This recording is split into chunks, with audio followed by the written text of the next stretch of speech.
صبح فجر کا وقت تھا جب میں اپنے حجرے سے نکلا، وضو کیا اور سیڑھیاں چڑھتا مسجد کی چھت پر جانے لگا۔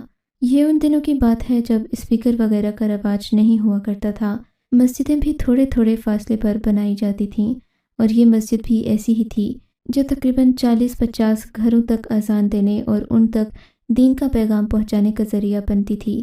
میرے ابا جان بھی اسی مسجد سے وابستہ تھے۔ بہرحال میں سخت سردی میں اوپر آیا تھا، مجھے اذان دے کر واپس بھی جانا تھا کہ تبھی مجھے کھیتوں کی طرف سے ایک لالٹین دکھائی دی۔ وہ ہل رہی تھی۔ تھوڑی قریب آئی تو معلوم ہوا کہ وہ صرف لالٹین نہیں تھی بلکہ اس کے ساتھ ایک عورت بھی بھاگ رہی تھی۔ لوگوں کا امام ہونے کے ناطے میں لوگوں کی محبت بھی دل میں رکھتا تھا، اسی لیے اذان دینے سے رک گیا تھا کہ کہیں وہ عورت مدد کی طلب کر رہی ہو اور میں اذان دینے میں مصروف ہوں تو اس کا حرج نہ ہو جائے۔ مگر پھر دیکھا تو وہ عورت مسجد ہی کی طرف آ رہی تھی۔ آتے آتے اس کی رفتار کم ہو گئی۔ پھر میں نے سوچا شاید کوئی زیادہ ضروری بات نہیں ہوگی۔ میں دوبارہ اذان دینے لگا کیونکہ عورت اب تقریباً رک چکی تھی۔ میں سمجھا کہ شاید اپنے کسی خفیہ معاملے سے جا رہی ہے۔ لوگوں کی برائیوں سے پردہ اٹھانا میرا کام نہیں تھا۔ چپ ہو گیا، اذان دینے لگا، پر ابھی 2 کلمات ہی کہے تھے کہ نیچے سے ایک پتھر پورے زور سے مارا گیا اور وہ مجھ تک پہنچا۔ شکر ہے کہ میں نے ہاتھ کی ڈھال بنا کر اس پتھر کو اپنے سر پر لگنے سے روک لیا، پر مجھے بڑا غصہ آیا تھا کہ یہ کیا حرکت ہے، کیا یہ کسی عورت نے کی ہے؟ میں نے نیچے مڑ کر دیکھا۔ مسجد کے احاطے میں وہی عورت کھڑی تھی جو شاید کافی دیر سے لالٹین لیے صحن سے بھاگتی آ رہی تھی۔ مجھے غصہ آیا۔ میں نے دوبارہ اذان دینے کی کوشش کی تو اس نے وہی حرکت کی۔ تب میں سیڑھیاں اترتا نیچے گیا، مسجد کا دروازہ کھولا، دیکھا تو سامنے ایک تقریباً ادھیڑ عمر خاتون کھڑی تھی۔ اس کے چہرے کا رنگ گورا تھا، اس نے سرخ رنگ کا دوپٹہ اوڑھ رکھا تھا۔ میں اسے اس وقت دیکھ کر گھبرا گیا۔ سچ پوچھے تو مجھے گمان ہوا کہ کہیں وہ کوئی بلا نہ ہو۔ کون ہو تم؟ میں نے ہمت کر کے پوچھا۔ خدا کے واسطے اذان دینا بند کرو، اس اذان کی وجہ سے میں بہت تکلیف میں ہوں۔ کیا تکلیف ہے تمہیں؟ کیا تم ہندو ہو یا عیسائی ہو یا غیر مسلم ہو؟ اگر تم مسلمان ہو تو تمہیں اذان سے کوئی تکلیف نہیں ہونی چاہیے۔ میری بات پر وہ کانوں کو ہاتھ لگانے لگی۔ اللہ مجھے ایمان کی دولت دے، میں مسلمان ہوں، پر خدا کے لیے یہ اذان دینا بند کرو، میرے کانوں میں سیسا پگھلاتی ہے اذان کی آواز۔ آخر کیوں؟ کیا میں تم سے پوچھ کر اذان دوں گا؟ محلے میں تمہارے علاوہ بھی لوگ رہتے ہیں۔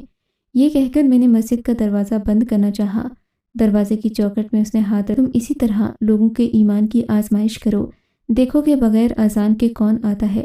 تم بھلے لوگوں کو دعوت دے دو، بنا اذان کے بھی لوگوں کو تم آواز دے کر بلا سکتے ہو، لوگوں سے کہو کہ وہ آ کر نماز ادا کریں، پر خدا کا واسطہ ہے تم اذان مت دو، اذان کے کلمات مت ادا کرو۔ اچھا ٹھیک ہے، تم یہاں سے چلی جاؤ، تم جیسا کہو گی میں ویسا ہی کر لوں گا۔ میں نے نہ جانے کیوں ایسا کہہ دیا تھا، حالانکہ امام مسجد ہونے کے ناطے مجھے ایسا نہیں کرنا چاہیے تھا۔ چنانچہ میں دوبارہ مسجد کی چھت پر گیا اور میں نے لوگوں کو نماز پڑھنے کی دعوت دے دی۔ اس کے بعد میں واپس اپنے حجرے میں آ گیا تھا۔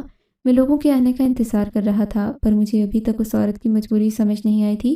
تھوڑی دیر تک لوگ آ گئے، مجھ سے یہ سوال کرنے لگے کہ میں نے ایسا کیوں کیا، آج فجر کی اذان کیوں نہیں دی۔ بعض لوگ تو یہ کہہ رہے تھے کہ انہوں نے نفلی روزہ رکھنا تھا، پر میری اذان نہ دینے کی وجہ سے وہ اس سعادت سے محروم رہ گئے ہیں۔ میں نے لوگوں کی اس بات کا کوئی جواب نہیں دیا تھا کیونکہ میں انہیں اس عورت کے بارے میں بتانا نہیں چاہتا تھا۔ میں نے کہا آئندہ سے ایسا نہیں ہوگا، اسی ذاتی مجبوری کی وجہ سے میں اذان نہیں دے سکا۔ ان لوگوں نے میری بات سمجھ لی، یہ لوگ چلے گئے۔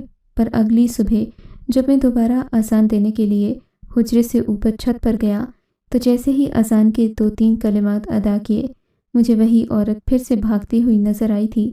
اب کی بار مجھے بہت غصہ آیا۔ میں نے اپنی اذان جاری رکھی۔ وہ مسجد کے سامنے آ کر کھڑی ہو گئی، بری طرح تڑپنے لگی۔ اس کی چیخوں کی آواز چھت کے اوپر تک آ رہی تھی۔ مجھے اب مکمل یقین ہو گیا تھا کہ یہ کوئی بلا ہے جو مجھے اذان دینے سے روکنا چاہتی ہے۔ یہ سوچتے ہی میرے ذہن میں مختلف تصورات ابھرنے لگے، پر میں اس عورت کو میں نے اب کی بار اذان جاری رکھی۔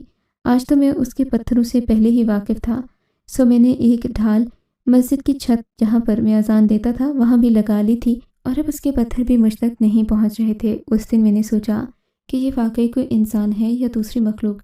اگر انسان ہے تو پھر دن کے وقت بھی تو اس کو ایسا ہی کرنا چاہیے، پر وہ ایسا نہیں کرتی تھی۔ وہ صرف اور صرف دور دراز سے ہو کر مجھ پر پتھر برساتی تھی۔ ان دنوں نئے نئے اسپیکر وغیرہ بھی آئے تھے پر ہماری مسجد میں نہیں تھا۔ میں نے دل میں سوچا کہ اتنی ٹھنڈ میں اوپر جانے سے اچھا ہے میں محلے والوں سے چندہ کر کے اذان کے لیے اسپیکر لے آؤں تاکہ مجھے چھت پر جانے کی ضرورت ہی نہ پڑے، میں مسجد کے اندر سے ہی اذان دے دیا کروں۔ پر یہ کام خاصا مشکل تھا، تب تک یہ ڈراؤنے خوفناک مناظر سے مجھے خود ہی نمٹنا تھا۔ اس دن بھی یہ منظر ختم نہیں ہوا تھا۔ اس عورت نے آ کر مجھے اذان دینے سے منع کیا اور جو میں نے اس سے وجہ پوچھی تو سختی سے بولی، دیکھو برخوردار، میں تمہیں وجہ بتانے کی پابند نہیں ہوں، پر اگر اب تم نے اذان دی تو اچھا نہیں ہوگا، تمہیں بھی میں وہ حشر کروں گی کہ یاد رکھو گے۔ یہ کہہ کر وہ عورت تو وہاں سے چلی گئی، پر میرا دماغ گھوم گیا تھا، وہ مجھے کوئی نقصان پہنچانے کی کوشش بھی کر سکتی تھی۔ میں نے اس سے اس کے گھر کا پتہ پوچھا نہیں تھا، پر جس طرف کو جا رہی تھی وہاں گنے چنے چند ہی گھرانے تھے۔ میں نے سوچ لیا صبح ہوتے ہی میں اس طرف ضرور جاؤں گا اور اس عورت سے پوچھوں گا کہ آخر وہ مجھ سے کیا چاہتی ہے، وہ ایسی باتیں کیوں کرتی ہے۔ اگلے دن ظہر کی نماز پڑھنے کے بعد میں نے اس عورت کے گھر کا رخ کیا، جا کر دروازے پر دستک دی۔ مجھے نہ جانے کیسے معلوم تھا کہ وہ یہیں رہتی ہوگی، کئی بار اسے اس گھر کی طرف جاتا دیکھ چکا تھا۔ وہ مسجد کے انتہائی قریب ہی رہتی تھی، پر علاقہ تھوڑا ویران تھا، ایسا جس کی طرف زیادہ تر لوگ جاتے آتے نہیں۔ خیر سے میں نے دروازہ بجایا تو جس نے دروازہ کھولا اس نے میرے ہوش اڑا دیے۔ وہ واقعی میں ایک بہت ہی حسین عورت تھی، ایسی کہ میں نے زندگی میں اس سے زیادہ حسین عورت آج تک نہیں دیکھی تھی۔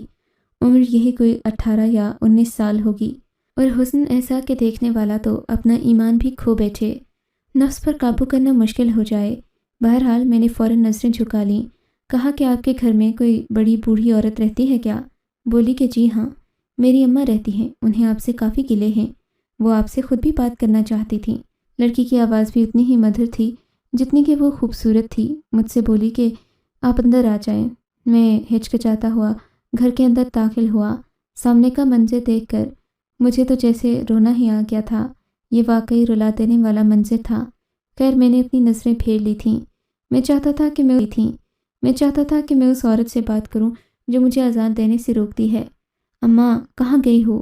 باہر آؤ، تم سے مسجد کا امام ملنے آیا ہے، آ کر اسے اپنی ساری بات سمجھا دو۔ وہ لڑکی گھر کی مالکن کو بلا کر خود چلی گئی۔ اگلے ہی پل گھر کی مالکن یعنی کہ وہ عورت میرے سامنے کھڑی تھی جو مجھے اذان دینے سے منع کیا کرتی تھی۔ میرے آتے ہی اس نے خود کو سنبھالا اور بولی، معاف کیجیے گا امام صاحب، میں روزانہ ہی آپ کو تنگ کرتی ہوں، مگر آپ تو جانتے ہیں کہ بلا وجہ میں آپ کے پاس نہیں آتی۔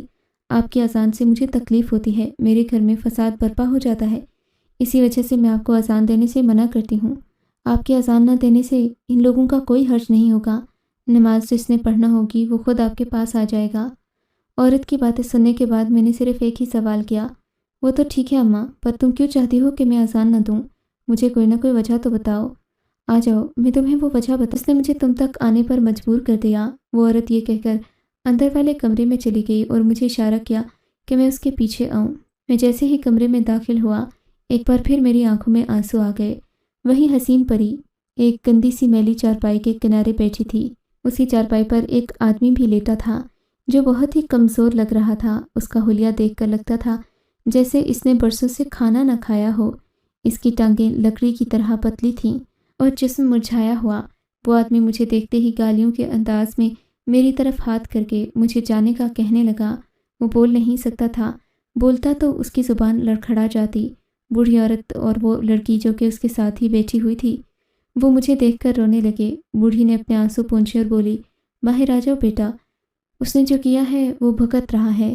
یہ کہہ کر اس نے مجھے چائے کی پیالی پکڑائی اور کہا کہ بیٹھو، پر میں وہاں زیادہ دیر رکنا نہیں چاہتا تھا۔ میں نے کہا کہ میں یہاں بیٹھ نہیں سکتا، مجھے جانا ہوگا، مسجد میں کچھ ذمہ داریاں ہیں۔ اس سے پہلے کہ میں وہاں سے اٹھتا وہی لڑکی جسے دیکھ کر میں اپنے ہوش کھو بیٹھا تھا باہر آئی اور اس عورت سے کہنے لگی کہ امام مسجد کو جلدی گھر سے بھیجو ورنہ بہت برا ہوگا۔ مجھے عجیب سا لگا تھا، ایک تو میں ان لوگوں کے گھر آیا ان کی بات سنی اور یہ میرے ہی دشمن ہوئے جا رہے تھے۔ میں نے اس لڑکی کی بات سنی انسنی کر دی اور خود ہی اٹھ کر باہر آ گیا۔ واپسی پر میں نے عصر کی نماز پڑھائی اور سوچ رہا تھا کہ آخر یہ کیا ماجرا ہے، وہ خوبصورت عورت کون تھی، وہ بڑی عمر کی عورت کون تھی، اور یہ سب لوگ آخر ایک ہی گھر میں اتنے مایوس کن حالات کے ساتھ کیوں رہ رہے ہیں۔ میں نے اماں سے بات کرنے کا فیصلہ کیا کیونکہ وہ گاؤں کے چپے چپے سے واقف تھیں۔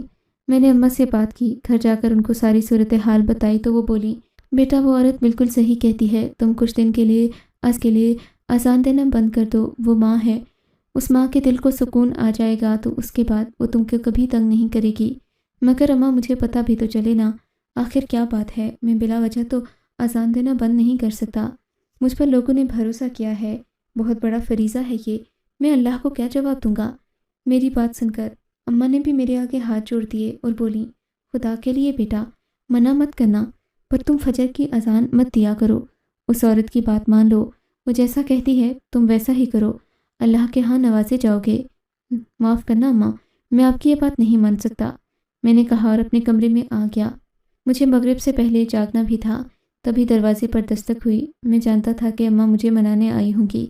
میں نے دروازہ کھولا تو اماں ہی کھڑی تھیں، بولیں کہ بیٹا اگر تمہیں یقین نہیں آتا کہ میری بات صحیح ہے یا غلط تو میں تمہیں یہ ثابت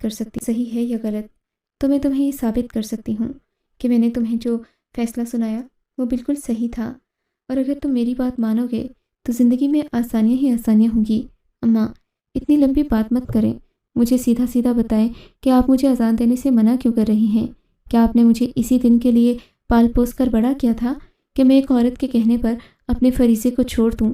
میری بات سن کر اماں مسکرا پڑی، نہیں بیٹا، میں ایسا کرتی ہوں کہ اسے اپنے ہی گھر بلا لیتی ہوں، وہ اپنے منہ سے تمہیں ساری کہانی سنائے گی، تب تمہیں اس پر یقین آئے گا کہ وہ بیچاری کتنی مجبور ہے۔ ٹھیک ہے اماں، آپ اسے بلا لیں، اگر مجھے اس کے جواب میں کوئی اعتراض محسوس نہ ہوا تو میں اس کی بات مان لوں گا، میں صبح فجر کی اذان نہیں دوں گا، لیکن اگر اس نے بلا وجہ مجھے اپنی باتوں میں لانے کی کوشش کی تو میں اس سے بہت برا پیش آؤں گا۔ نہیں بیٹا، وہ ایسا کچھ نہیں کرے گی، رشتے میں تمہاری خالہ لگتی ہے، کیا لگتا ہے تمہارا خاندان یعنی تمہارا ننھیال اتنا کم ظرف ہے کہ وہ مسجد کے بارے میں جھوٹ بولے گا؟ اماں کے منہ سے لفظ خالہ سن کر میں حیران رہ گیا، آج سے پہلے آپ نے مجھے بتایا کیوں نہیں کہ وہ آپ کی بہن ہیں؟ اگر وہ میری خالہ ہیں پھر تو مجھے ان سے مختلف طریقے سے بات کرنی چاہیے تھی، پر اماں آپ نے مجھے بتایا کیوں نہیں؟ میں نے دوبارہ اماں سے وہی سوال کیا تو وہ بولی، بس بیٹا حالات ہی کچھ ایسے تھے کہ پورے خاندان نے شکیلہ سے قطع تعلق کر لیا تھا، اس سے تو کوئی بھی بات نہیں کرتا تھا، پھر میں بات کر کے کیا کرتی، لیکن اب وہ تکلیف میں ہے اسی لیے اس کی بات سننا پڑے گی۔ ٹھیک ہے اماں، میں نے کہا، اور پھر وہ گھر سے نکل گئیں، شاید وہ اسی عورت کو بلانے گئی تھیں، مگر تب تک مغرب کا وقت ہو چکا تھا۔ میں مسجد آیا، میں نے وضو کیا، نماز پڑھی، لوگوں کو بھی نماز پڑھائی، اور پھر تقریباً عشاء کے بعد ہی میں گھر واپس لوٹا تھا، کیونکہ مجھے کافی دیر ہو چکی تھی، میرے پاس کوئی بات کرنے نہیں آئیں گی، یہ میرے سونے کا وقت ہوتا تھا، مجھے صبح فجر کے لیے جلدی جاگنا بھی ہوتا تھا۔ پر دروازے پر دستک دی تو اماں نے دروازہ کھولا اور منہ پر انگلی رکھتے ہوئے بولی، بیٹا کوئی ایسی ویسی بات مت کرنا، وہ عورت تم سے ملنے آئی ہے، یعنی میری بہن۔ اماں نے بھی نظریں جھکا لی تھیں۔ ٹھیک ہے اماں، آپ بے فکر ہو جائیں، یہ کہہ کر میں اندر والے کمرے میں آیا جہاں اس مہمان عورت کو بٹھایا گیا تھا، ان کی پلکیں جھکی ہوئی تھیں، دل پر جیسے بہت بڑا بوجھ تھا جو وہ اتارنے جا رہی تھیں۔ بیٹا مجھے معاف کر دو، پر ایک بات کا وعدہ کرو، اگر میری مکمل بات سننے کے بعد تم کو مجھ پر ترس آیا تو پھر تم میری بات مان لو گے؟ میں نے کہا بالکل ایسا ہی ہے، دراصل بیٹا یہ اس وقت کی بات ہے جب میری نئی نئی شادی ہوئی تھی، اماں جی نے بالکل شروع سے کہانی سنائی تو میں بھی سننے میں محو ہو گیا۔ بیٹا میں ان دنوں اپنی شادی کے نئے نئے دن گزار رہی تھی، بلکہ یوں کہو اپنی زندگی کے خوشگوار لمحے جی رہی تھی۔ میرا شوہر مجھ سے اتنی محبت کرتا تھا کہ میں یہ بات بلا جھجک کہہ سکتی ہوں کہ وہ مجھے دنیا کی خوبصورت ترین عورت سمجھتا تھا، پر کہتے ہیں کہ انسان کبھی کبھی بے قدرہ ہو جاتا ہے، اسے اچھی چیز کی قدر نہیں رہتی۔ میں بھی اپنے شوہر سے لڑنے لگی تھی، شاید اس لیے کہ میرا شوہر باتیں نہیں کرتا تھا، میں جب بھی اس سے بات کرتی وہ خاموش ہی رہتا تھا، اس وجہ سے میں اپنے شوہر سے دور دور رہنے لگی۔ میں اس سے کہتی بھی تھی کہ وہ میرے ساتھ بات چیت کیا کرے، میرے ساتھ کھیلے، گھر کے کاموں میں حصہ ڈالے، پر وہ ایسا نہیں کرتا تھا۔ ایک دن میں نے اپنی ایک سہیلی سے کہا کہ تم مجھے کسی عامل کے پاس لے جاؤ تاکہ میں اپنے شوہر کی توجہ حاصل کروں۔ اگرچہ میرے پاس اس کی محبت تھی، میں جانتی تھی کہ وہ مجھ سے بہت محبت کرتا ہے، پر مجھے وقت نہیں دیتا تھا۔ یوں سائمہ کے کہنے پر میں پیر شاہ کے گھر چلی گئی۔ پیر صاحب کا گھر کیا تھا، ایک چھوٹی سی جھونپڑی تھی جس کو انہوں نے آستانے کا نام دے رکھا تھا۔ میں وہاں گئی، ان سے ملی، انہوں نے مجھے بڑی امید دی، کہا کہ تمہارا شوہر تو تمہارے تلوے چاٹے گا، تم فکر ہی نہیں کرو، میں ایسا پکا کام کروں گا کہ وہ دوبارہ تمہارے ساتھ دور نہیں جائے گا۔ ویسے بھی تم اتنی خوبصورت ہو، تم سے کوئی نظریں کیسے اٹھا سکتا ہے؟ یہ کہہ کر اس بابے نے مجھ سے بہت نازیبا حرکت کرنے کی کوشش کی، پر میں دور رہی۔ مجھ بیوقوف کو اس وقت بھی سمجھ نہیں آئی کہ میں جو کر رہی ہوں وہ غلط ہے، اور اگر اس آدمی کی نیت صاف ہوتی تو وہ مجھ سے ایسی بےہودگی والی بات نہ کرتا، پر میں اس وقت سمجھی نہیں۔ یوں وہ آدمی بار بار مجھے اپنے پاس بلانے لگا، یہاں تک کہ میرے شوہر کو مجھ پر شک ہو گیا، اور اسی شک کی بنا پر اس نے مجھ پر نظر رکھنا شروع کر دی۔ پر میں کہاں رکنے والی تھی؟ مجھے تو شاید اسی کے جادو نے پاگل بنا رکھا تھا، جو میں زیادہ سے زیادہ پیر شاہ کے آستانے جانے لگی۔ میرے شوہر نے مجھے گھر میں قید کرنے کا بھی سوچا، پر میں تمام قید و بند توڑ کر شاہ کے پاس پہنچ جاتی۔ شاید کہ اس نے مجھ پر باقاعدہ جادو کر دیا تھا، کیونکہ میں اس سے ملنے جاتی تو میرے دل میں عجیب سی تڑپ ہوتی۔ جب میرے شوہر نے کھلم کھلا میری یہ حرکتیں دیکھیں تو اس نے مجھے طلاق دے دی۔ اب پیر شاہ، جو کہ مجھے شروع سے ہی چاہنے کے دعوے کرتا تھا، وہ مجھے اپنے گھر لے گیا، بولا کہ تم کو اپنی بیوی بناؤں گا۔ مجھ پر بھی محبت کی اندھی پڑتی تھی، میں اس کی بیوی بن گئی۔ یوں 4 سالوں میں میرے اس سے 2 بچے بھی ہو گئے۔ وہ ایک انتہائی غلیظ طبیعت کا مالک شخص تھا، دن رات برے کام کرتا رہتا تھا، کبھی تو وہ گندگی کھاتا تو کبھی گندگی میں اپنے ہاتھ ڈال دیتا۔ مجھے اس سے بہت گھن آتی تھی، پر میں اب انجانے جنگل میں پھنس چکی تھی، یہاں سے نکلنا بھی میرے لیے بہت مشکل تھا۔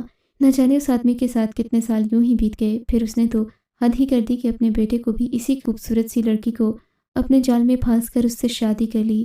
پر کہتے ہیں نا کہ اللہ سے زیادہ بہتر انتقام لینے والا کوئی نہیں ہوتا۔ جس حالت میں اس لڑکے کا باپ مرا ہے، اسی حالت میں اب یہ بھی مرے گا، کیونکہ اس شخص نے اپنے بیٹے کو بھی نہیں چھوڑا، اس کو بھی جادو ٹونا سکھا دیا۔ وہ جو سب کرتا تھا، اپنے بیٹے کو بھی وراثت یا ولایت کے نام پر منتقل کر دیا۔ کہا کہ میں اپنا ورثہ کسی کو چھوڑنا چاہتا ہوں، یہ بہت عظیم مرتبہ ہے، حالانکہ یہ سوائے شرک کے اور کچھ بھی نہیں تھا۔ پر میں یہی کہوں گی کہ میرے شوہر کا خاتمہ بالایمان نہیں تھا، بلکہ وہ اسی طرح کی گمراہی کی باتیں کرتے مر گیا۔ اس کے بعد میرے بیٹے کو جب بھی دین یا پھر اسلام کی بات کرتے ہیں تو وہ بہت پریشان ہو جاتا ہے، کاٹنے کو دوڑتا ہے، مارنا چاہتا ہے، تباہی پھیلا دیتا ہے وہ۔ میں جانتی ہوں کہ اس کا خاتمہ بھی بالایمان نہیں ہوگا، شاید کہ یہ زندہ بچ جائے، اس کے بعد کبھی ایسی حرکت کرے، پر مجھے کوئی امید نہیں ہے۔ میرا بیٹا پچھلے 5 سالوں سے ایک عمل الٹا ہونے کی سزا کاٹ رہا ہے، اور اب میں اپنے بیٹے کو اذیت میں دیکھتی ہوں تو مجھے بھی دکھ ہوتا ہے۔ یہ کہہ کر وہ عورت رونے لگی، اور میں یہ سوچنے پر مجبور ہو گیا کہ انسان کو قدرت سزا تو دیتی ہی ہے، پھر چاہے وہ کسی بھی صورت میں ہو، چاہے وہ اس کا اپنا نقصان ہو یا اولاد کا نقصان۔ بلا شبہ اس عورت نے ایک نیک انسان کو چھوڑا تھا، اس کے بعد یہ دنیا بھر میں ذلیل و رسوا ہوئی۔ اب اپنے شوہر کی قدر تو آتی ہوگی، پر شوہر واپس نہیں آ سکتا، کیونکہ یہ رشتہ ہی ایسا ہے جو ایک بار ٹوٹ جائے تو دوبارہ نہیں جڑ سکتا۔